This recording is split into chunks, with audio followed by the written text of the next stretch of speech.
الشيطان الرجيم بسم الله الرحمن الرحيم وصلى الله على محمد وعلى آله الطيبين الطاهرين الذين أذهب الله عنهم الرجس وطهرهم تطهيرا اللهم صل على محمد وآل محمد ولعنة الدائمة الباقية على أعدائهم ومنكر فضائلهم وغاصب حقوقهم أجمعين من يوم عداوتهم إلى قيام يوم الدين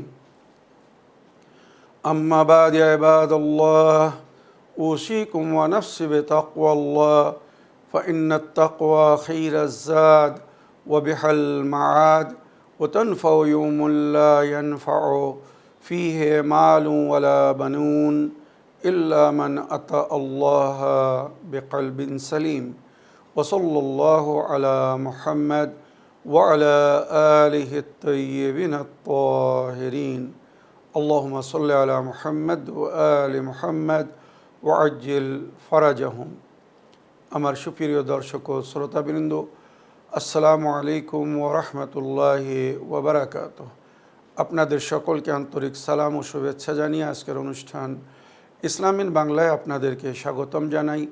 আশা করি আপনারা যে যেখানে আছেন ভালো আছেন, কুশল ও মঙ্গলে আছেন, সুখে থাকুন, শান্তিতে থাকুন, সমস্ত প্রকারের দুঃখ কষ্ট থেকে মুক্তিতে থাকুন। আল্লাহ রব্বুল আলামিনের কাছে এই কামনা করি। যারা অসুস্থ আল্লাহ তাদেরকে সুস্থতা দান করুন, যারা ঋণে ভুগছে আল্লাহ তাদেরকে ঋণ মুক্তি করুন। ওইরূপ যাদের জীবনে কোনো প্রকারের অভাব বা অশান্তি আছে আল্লাহ রব্বুল আলামিন তাদের সকলের জীবনে সুখ শান্তি দান করুন ও সকলের মনোকামনা আশাকে পূরণ করুন। আমাদের সকলকে সৎ পথে চলার, অসৎ পথ থেকে দূরে থাকার এবং এক অপরকে সৎ উপদেশ দেওয়ার তৌফিক দান করুন। আমরা যেন সত্য বা হক জিনিসকে জেনে শুনে মেনে তার উপরে আমাল করে সেটা অন্যদের সামনে তুলে ধরতে পারি বা সকলের কাছে পৌঁছে দিতে পারি। আল্লাহ রব্বুল আলামিন আমাদেরকে সেই মনোবল ও নেক তৌফিক দান করুন। আমিন ইয়া রাব্বাল আলামিন। এই দোয়ার সঙ্গে আজকের পর্ব শুরু করতে চলেছি। আজও আমি বিনা কোনো ভূমিকায় সরাসরি আপনাদের পাঠানো প্রশ্নের উত্তর দিতে চাই। তাই আসুন দেখি কোথা থেকে কে কী প্রশ্ন করছেন বা কে কী জানতে চাচ্ছেন। আসসালামু আলাইকুম, মৌলানা সাহেব মুর্শিদাবাদ থেকে আমি রেচনা বলছি। আশা করি আপনি ভালো আছেন। ইসলামিন বাংলায় আমার একটা প্রশ্ন, জান্নাত তেজাবি বইটায় 15টি জয়নুল আবেদিন সাল্লাল্লাহু আলাইহি সাল্লামের মোনাজাত দেওয়া আছে। তো এই মোনাজাত কি আর কাদের লেগে পড়তে বলা হয়েছে একটু বলবেন। আশা করি আপনি ভালো আছেন, ভালো থাকুন, সুস্থ থাকুন। রাব্বুল আলামিনের কাছে দোয়া করি। ওয়ালাইকুম আসসালাম ওয়া রাহমাতুল্লাহি ওয়া বারাকাতুহু। আমার প্রিয় বোন বা আপা, আপনার ভয়েসমেলের জন্য এবং আমাদেরকে দোয়ায় স্মরণে রাখার জন্য অসংখ্য ধন্যবাদ জানাই।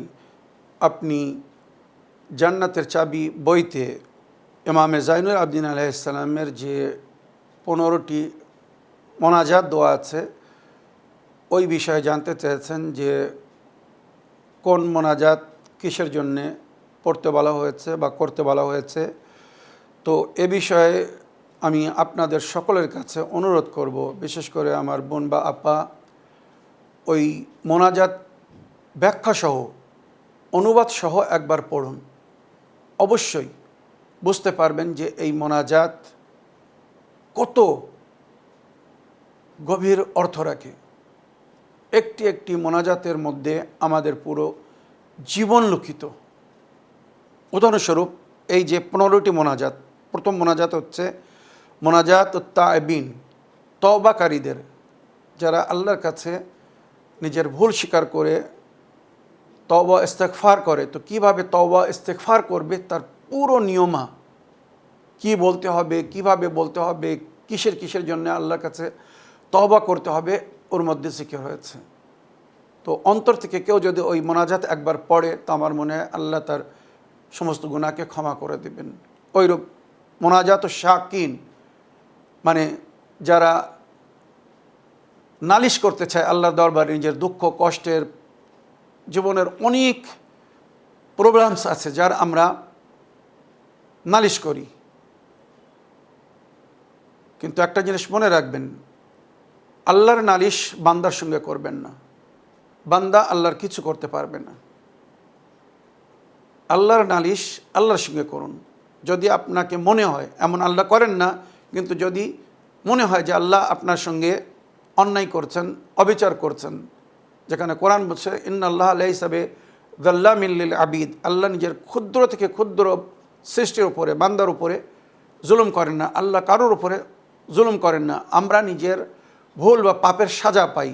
কিছু পাপের সাজা ইহকালে দেওয়া হয়, কিছু পাপের সাজা পরকালে দেওয়া হবে যদি তওবা ইস্তেগফার না করে। তো এটা মঙ্গল তাদের জন্য যারা পরকালকে পরিষ্কার বা নিজেকে নিষ্পাপ দেখতে চায়।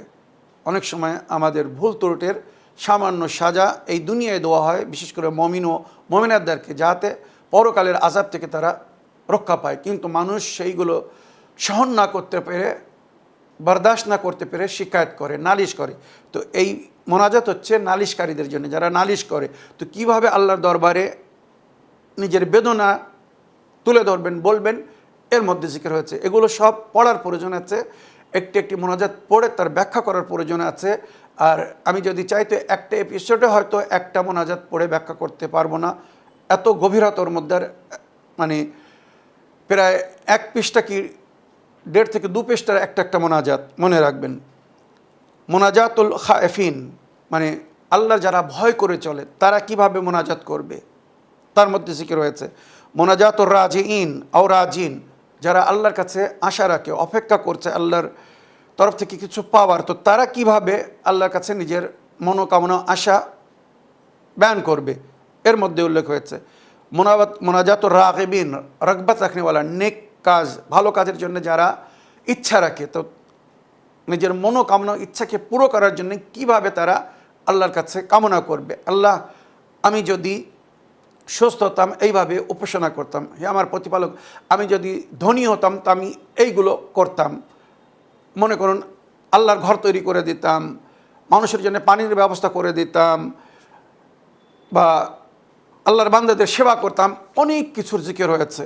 তো রাগেবিন মানে যারা নেক কাজ করার ইচ্ছা রাখে তারা কি করে আল্লাহর কাছে কিভাবে দোয়া করবে, এর মধ্যে জিকির হয়েছে। মোনাজাত শাকিরিন, শুকরগুজার, যাদেরকে আল্লাহ নেয়ামত দিয়েছেন, লা ইন শাকারতুম লা আযিদান্নাকুম ওয়া ইন কাফারতুম ইন্না আযাবি লাশাদীদ, যদি তোমরা আমার নেয়ামতের শুকর আদায় করো আমি নেয়ামতকে বৃদ্ধি করে দেবো, আর যদি কুফরানে নেয়ামত করো, নেয়ামতের শুকর আদায় না করো, তো যেটা দিচ্ছি সেটাও নিয়ে নেব, বা আমার আযাব বড় কঠিন হবে। তো শাকিরিন, শুকরগুজার কি করে করতে হবে, শুকরগুজারি আল্লাহর নেয়ামতের, যে সমস্ত নেয়ামত আল্লাহ আমাদেরকে দিয়েছেন তার কি করে শুকর আদায় করব, এই মোনাজাতের মধ্যে তার জিকির হয়েছে। ওয়া ইন তাউদ্দু নি'মাতাল্লাহি ফালা তুহসুহা, আল্লাহর নেয়ামতকে যদি তুমি বা তোমরা গণ্য করতে চাও কখনো গণ্য করতে পারবে না। কত নেয়ামত!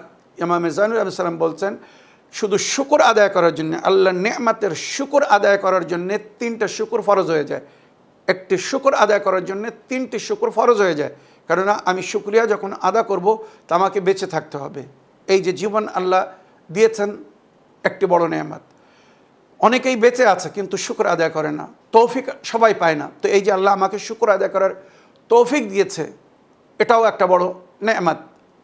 হয়তো শুকর আদায় করার তৌফিকও পেয়েছে, কিন্তু জবানে যদি ভাষা না থাকে, সেটা যদি আমি আদা না করতে পারি, তৌফিক পাওয়ার পরেও হয়তো শুকর আদায় করতে সক্ষম হব না। তো এই যে আল্লাহ ভাষা দিয়েছেন মনের বেদনা তার সামনে জিকির করার, এর জন্য তো একটা নেয়ামতের শুকর আদায় করতে গেলে 3টে নেয়ামত আরও ফরজ হয়ে যাচ্ছে শুকর আদায় করার জন্য। চিন্তা করুন কি করে মানুষ আল্লাহর শুকর আদায় করবে। তো এই মোনাজাতের মধ্যে কিভাবে আল্লাহর শুকর আদায় করতে হবে তার জিকির হয়েছে, পড়ে দেখুন। মোনাজাতুল মুতিঈন লিল্লাহ, আল্লাহর ইতাতগুজার বান্দারা কিভাবে আল্লাহর কাছে মোনাজাত করবে তার জিকির হয়েছে।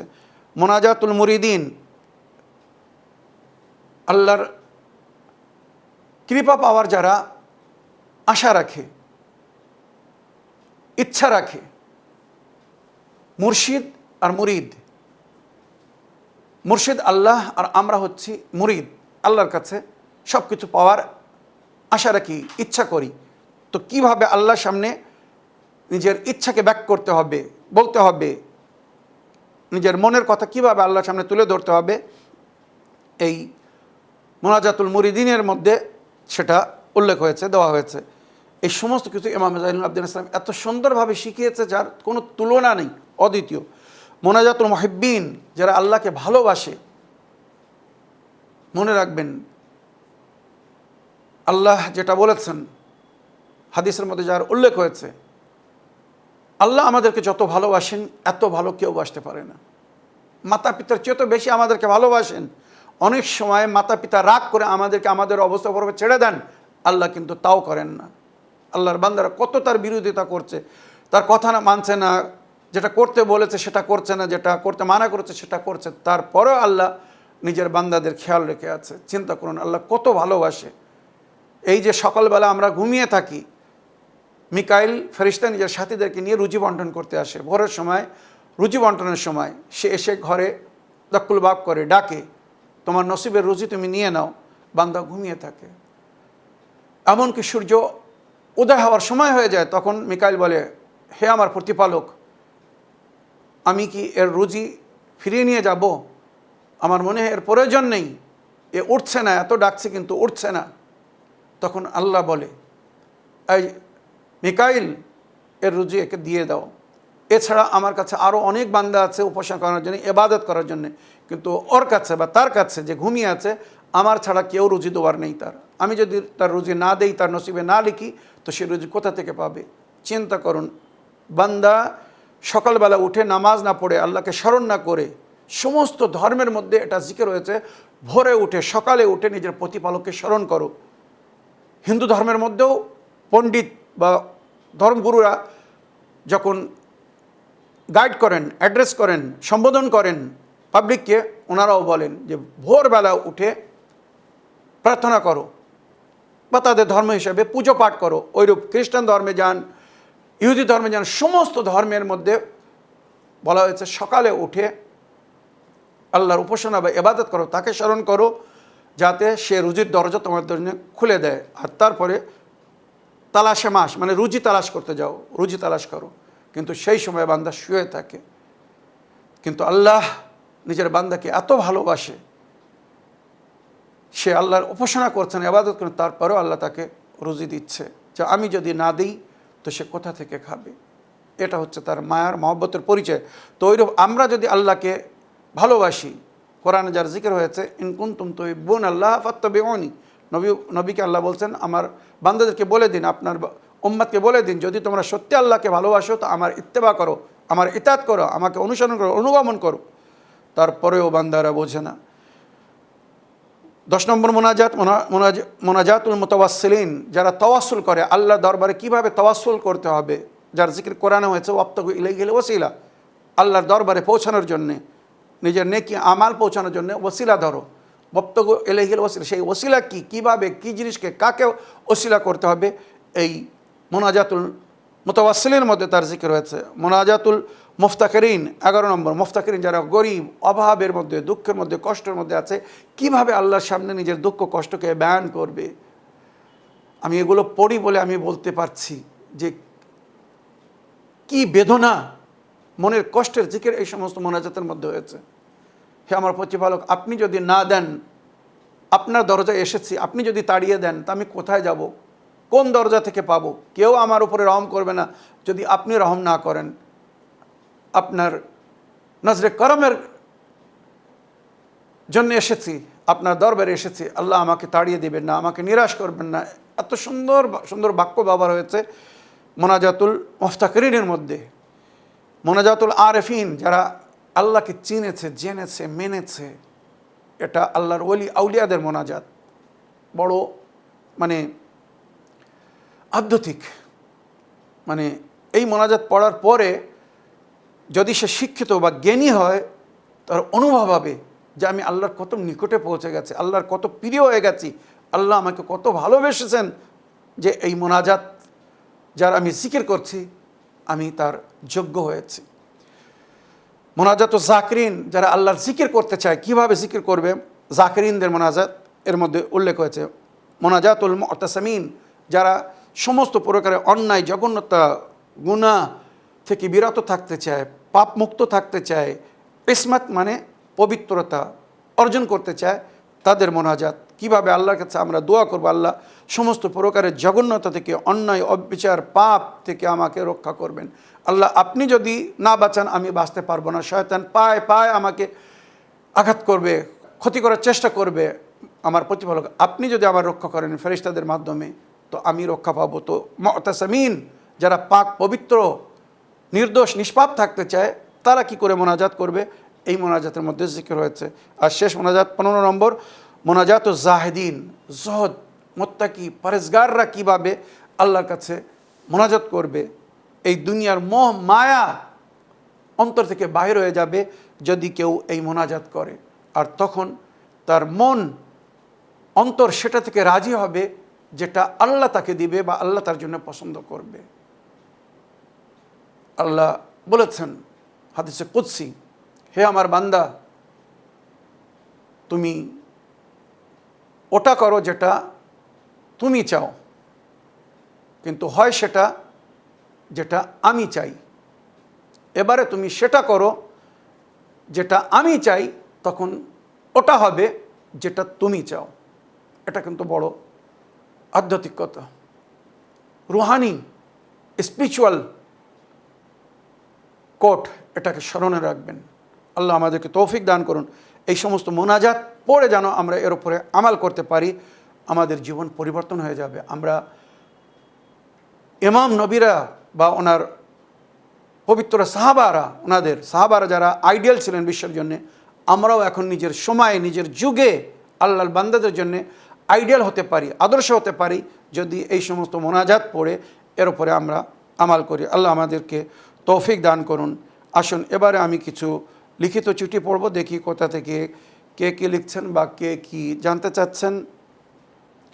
আসসালামু আলাইকুম, জনাব মাওলানা সাব্বির রেজা সাহেব, আমি নদিয়া জেলা থেকে সুরাজ শেখ বলছি। মাওলানা সাহেব, আমার প্রশ্ন হলো, হযরত ইমাম জাইনুল আবদিন আলাইহিস সালামের রিসালাতুল হুকুক থেকে চোখের কি হক, এই বিষয়ে আপনি একটু বিস্তারিতভাবে আলোচনা করবেন। ওয়ালাইকুম আসসালাম ওয়া রাহমাতুল্লাহি ওয়া বারাকাতুহু। আমার প্রিয় ভাই সুরাজ শেখ সাহেব, রিসালাতুল হুকুকে ইমামে জাইনুল আবদিন আলাইহিস সালাম বলেছেন, আম্মা হক্কু বাসারিক ফাগাদ্দুরহু আম্মা লা ইয়াহিল্লু লাকা ওয়াত তারকু ইবতিলাদাহু ইল্লা বেমাউদাই ইবরাতিন তাস্তাকবিলু বিহা বাসারান আও তাস্তাফিদ বিহা इल्मन इन्नल बसरा बाबुल एतबार। और तुम्हारे आँख का हक यह है कि उसे उस चीज़ से बचाओ जो तुम्हारे लिए जायज़ नहीं है। तुम्हार चोखेर हक এই যে চোখ দিয়ে সেই সমস্ত জিনিস দেখো না যেগুলো তোমার জন্যে জায়েজ না, অবৈধ জিনিস দেখো না, নামেহরাম বা হারাম देखो ना, और उसे बेकार कामों में इस्तेमाल ना करो। चोख के एमन काजे व्यवहार करो ना जेटा तुम्हार जन्ने लाभदायक ना, मगर उस मौके पर जहाँ कोई इबरत हासिल हो जिससे तुम बसरत हासिल करो। हाँ, एमन जिनिस देखो जेटा देखे तुम्हें शिक्षा लाभ करबे, तुम्हार ज्ञान बाढ़बे, या कोई इल्म हासिल करो। चोख देखे, चोख दिए देखे ज्ञान लाभ करो, शिक्षा लाभ करो। আমরা বলি যে ব্যক্তি চোখ থাকতে হক দেখে না সে অন্ধ। চোখ দেওয়া হয়েছে হক দেখার জন্যে, তো সেই চোখকে হক দেখার জন্যে ব্যবহার করো, क्योंकि आँख इबरत हासिल करने का दरवाज़ा है। চোখ শিক্ষা লাভ করার দরজা।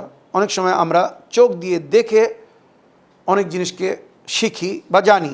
তাই শরিয়াতে ইমাম জাইনুল আবদিন আলাইহিস সালাম রিসালাতুল হুকুকে বলছেন নিজের চোখকে সমস্ত প্রকারের নামেহরাম বা হারাম জিনিস থেকে রক্ষা করো, বাঁচাও।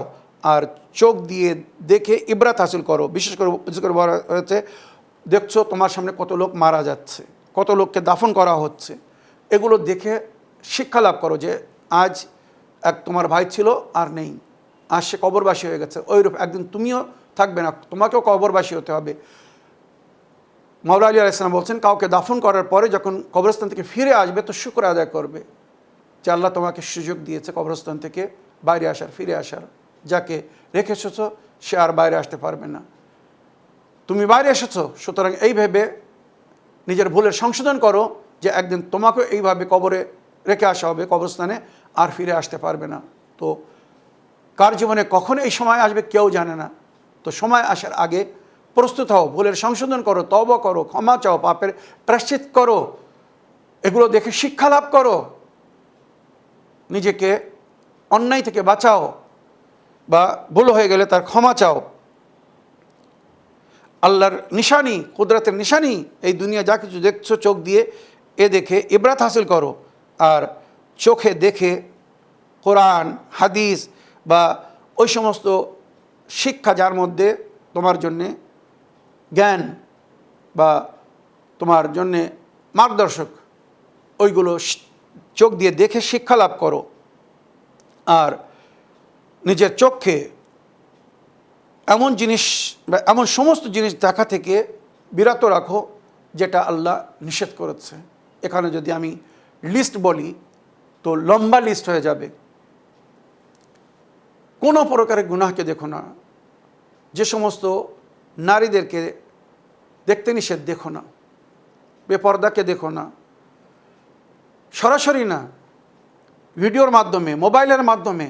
আর চোখ দিয়ে মানুষ কত কি দেখছে, পাপ করছে। বরং আমি যদি এখন বলি, বিশ্বজগতে এখন অধিকাংশ গুনাহ প্রথম চোখ দিয়ে শুরু হচ্ছে, তারপরে শরীরের অন্য অংশ ব্যবহার করছে। চোখ যদি ভালো না লাগে কোনো জিনিস, তো মানুষ সেটাকে স্পর্শ করে না, ছোঁয় না, তার নিকটে যায় না। মনে রাখবেন, তো চোখ দিয়ে পাপ শুরু হচ্ছে, এবার স্টেপ বাই স্টেপ আগে যাচ্ছে। তাই সে ভিডিও দেখে হোক, মোবাইলে দেখে হোক, স্ক্রিনে দেখে হোক, যেখানে দেখে হোক। তো মাওলা ইমামে জালাল আলাইহিস সালাম বলছেন, নিজের চোখকে ওই সমস্ত জিনিস দেখা থেকে বিরত রাখো যেটা দেখতে আল্লাহ নিষেধ করেছেন। আর ওটাকে দেখো যেটা দেখলে শিক্ষা লাভ করতে পারবে, ইবরাত হাসিল করতে পারবে। আর যেটা দেখার জন্য আল্লাহ বলেছেন বা যেটা দেখলে তুমি উপকৃত হবে, উপকৃত মানে রুহানি এতেবার বা আল্লাহ যেটাকে তোমার জন্য মঙ্গল করেছেন। আশা করি প্রশ্নের উত্তর পেয়েছেন। আগের প্রশ্ন পড়ি।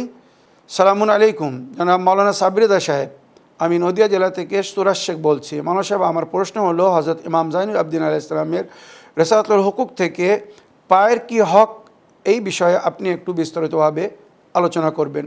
ওয়ালাইকুম আসসালাম ওয়া রাহমাতুল্লাহি ওয়া বারাকাতুহু। আমার প্রিয় ভাই সুরাজ শেখ সাহেব, আপনি পায়ের কি হক, ইমাম জাইনুল আবদিন আলাইহিস সালাম রিসালাতুল হুকুকে পায়ের কি হক বা অধিকার বলেছেন, আপনি এ বিষয়ে জানতে চেয়েছেন। তো ইমাম জাইনুল আবদিন আলাইহিস সালাম বলছেন, আম্মা হাক্কু রিজলাইক ফাআন লা তামশি বিহিমা ইলা মা লা ইয়াহিল্লু লাকা ওয়ালা তাজআলাহা মাতিআতাকা ফি আত-তারিকিল মুস্তাখিফা বিআহলিহা ফিহা ফাইন্নাহা হামিলাতুকা ওয়া সালিকাতুন বিকা মাসলাকাদ-দীন ওয়া সাবাক লাকা ওয়ালা হাওলা ওয়া কুওয়াতা ইল্লা बिल्लाह।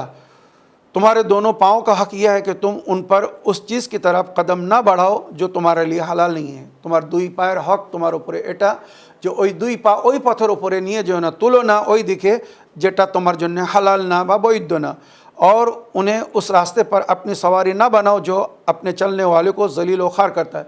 और এই পা সওয়ারি তোমার বোঝ ওই পা তুলে নিয়ে যাচ্ছে, তোমার পুরো শরীরকে তোমার পা তুলে নিয়ে যাচ্ছে, যেদিকে নিয়ে যাচ্ছ সেদিকে যাচ্ছে।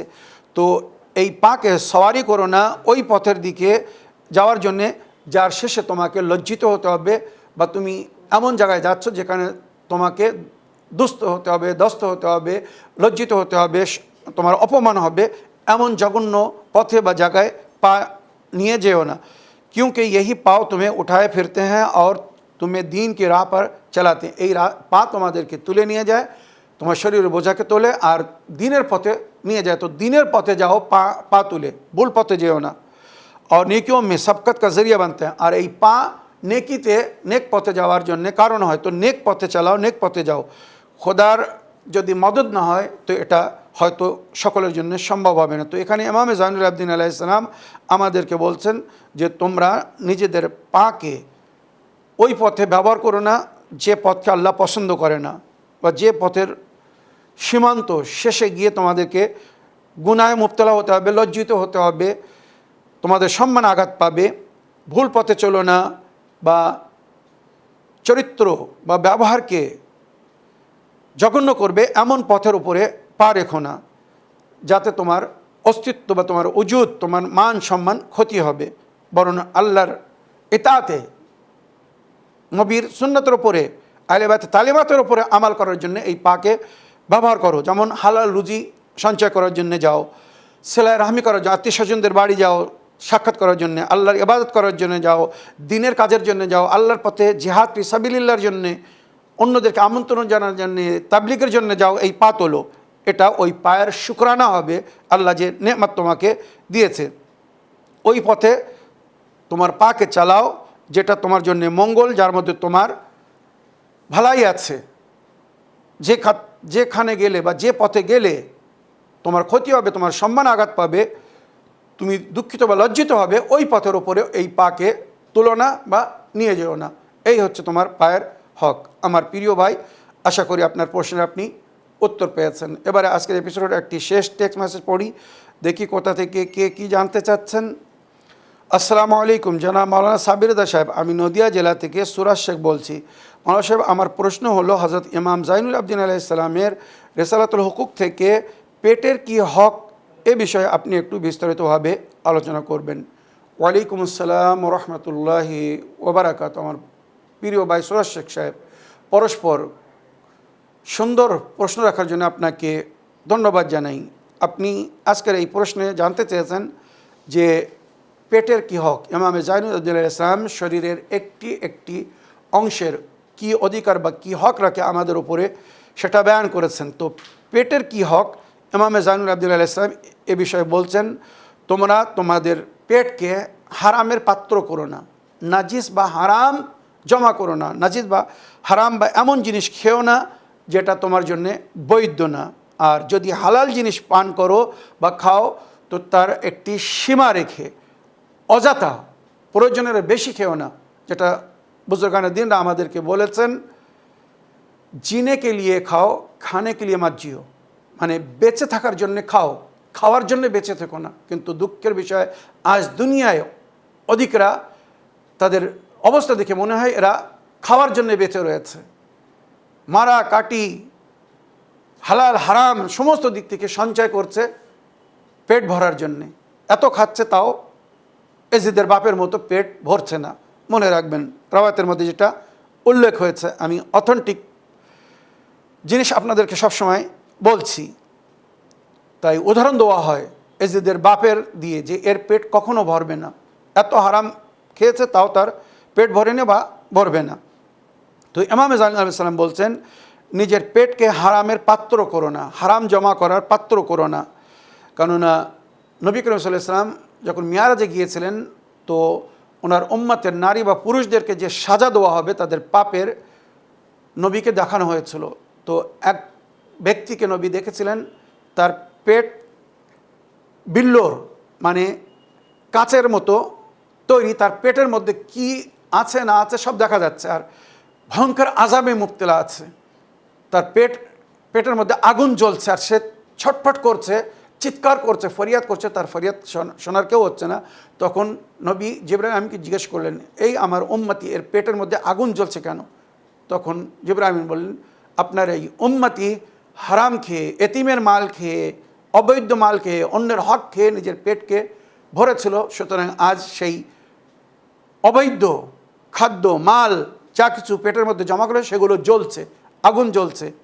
এটা কোরআনের আয়াতের মধ্যে উল্লেখ হয়েছে, তোমরা যদি হারাম খাও তার মানে আগুন দিয়ে পেট ভরছো। সেই দৃশ্য আল্লাহ নিজের নবীকে দেখিয়েছিলেন।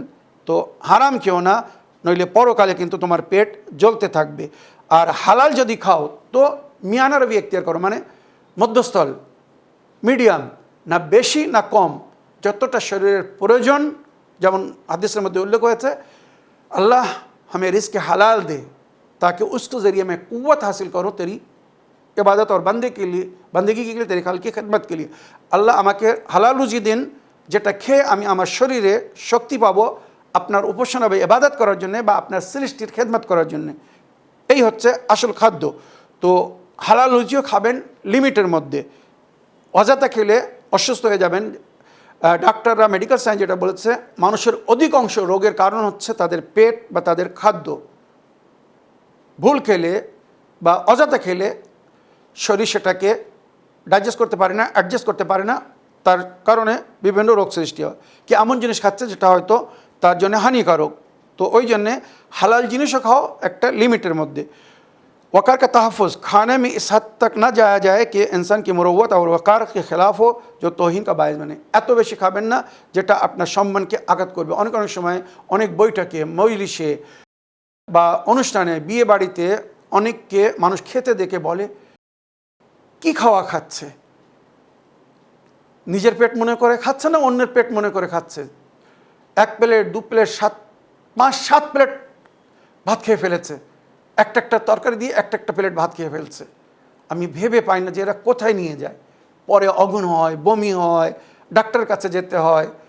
তো এখানে একটা রহস্যের কথা, আমাদের ওস্তাদরা এই ধরনের কথা যখন আমাদেরকে শেখান বা এই সমস্ত হাদিস আমাদেরকে শেখান, তখন উদাহরণস্বরূপ বলেন যে একজন ডক্টরের কাছে গিয়েছে, বলছে ডক্টর সাহেব পেটে ব্যথা করছে, খুব মানে কষ্ট হচ্ছে, বমি বমি ভাব লাগছে, পেটে ব্যথা যন্ত্রণা হচ্ছে। তো ডাক্তার একটা ট্যাবলেট দিয়েছে আর বলছে এই ট্যাবলেটটা খেয়ে নাও। তো তখন সে ডাক্তারকে বলছে ডক্টর সাহেব এই ট্যাবলেট খাওয়ারও জায়গা নেই, যদি এই ট্যাবলেট খাওয়ার জায়গা থাকতো তো আমি আরেকটা মাংস খেতাম। চিন্তা করুন কত খাওয়া খেয়েছে। তো এই ধরনের খাওয়া ক্ষতিকারক। এমন খাবে না যেটা আপনার সম্মানকে, শরীরকে ক্ষতি করবে প্লাস সম্মানকে। এইরকম করবেন না কোথাও, না মজলিসের তাবারুক নিয়ে, না বিয়ে বাড়িতে গিয়ে, না কোনো নেমন্ত্রণে গিয়ে। नफ्स पर काबू, भूख और प्यास के तकाज़ों पर ज़ब्त और काबू रखो। অনেক রোগের চিকিৎসা কিন্তু বলা হয়েছে ক্ষুধার মধ্যে, এমনকি রমজান মাসের রোজা ক্যান্সারকে ভালো করে। তো অধিকতম সময় ক্ষুধায় পিপাসায় থাকার জন্যে বলা হয়েছে আমাদেরকে। শরীরে খাদ্য বেশি চলে গেলে শরীর ঢিলা হয়ে যায়, মানে সুস্থ হয়ে যায়, তখন আল্লাহর উপাসনা ইবাদত করতেও মন লাগে না। রাতের বেলা ওই জন্যে অল্প খাওয়া খেতে বলা হয়েছে, যাতে উঠে আল্লাহর উপাসনা করতে পারেন, ইবাদত করতে পারেন, তাহাজ্জুদ পড়তে পারেন, নামাজে সব পড়তে পারেন, আল্লাহর বান্দিগিতে কিছু সময় কাটাতে পারেন। কিন্তু যারা জম্মের খাওয়া খেয়ে শোয় তারা সকালের নামাজের জন্য উঠতে পারে না, শয়তান চেপে ধরে, মনে রাখবেন। তো इंसान को सुस्त और गाफिल बना देता है ज़्यादा खाना, এটাকে মনে রাখবেন। আর ওইরূপ আকল ও মরুবত पर असर अंदाज होता है, মানে বেশি খেলে তার বুদ্ধি কমে যায় আর তার শরীর কিন্তু ওইভাবে অ্যাক্টিভলি কাজ করে না যেমনভাবে কাজ করার দরকার। তো শারীরিক বা মানবিক সমস্ত লাভ লোকসান মানে ক্ষতিরও জিকির হয়েছে। আশা করি ইমামে জাইনুল আবদিন আলাইহিস সালাম আমাদেরকে পেটের সম্পর্কে যেভাবে সতর্কতা অবলম্বন করতে বলেছেন, আমরা এটা করে নিজেকে সুস্থ বা স্বাস্থ্য রাখার চেষ্টা করব। এই বলে আমার আজকের বক্তব্য এখানে শেষ করলাম। ওয়া আখিরু দাওয়ানা আলহামদুলিল্লাহি রাব্বিল আলামিন। আসসালামু আলাইকুম ওয়া রাহমাতুল্লাহি ওয়া বারাকাতুহু।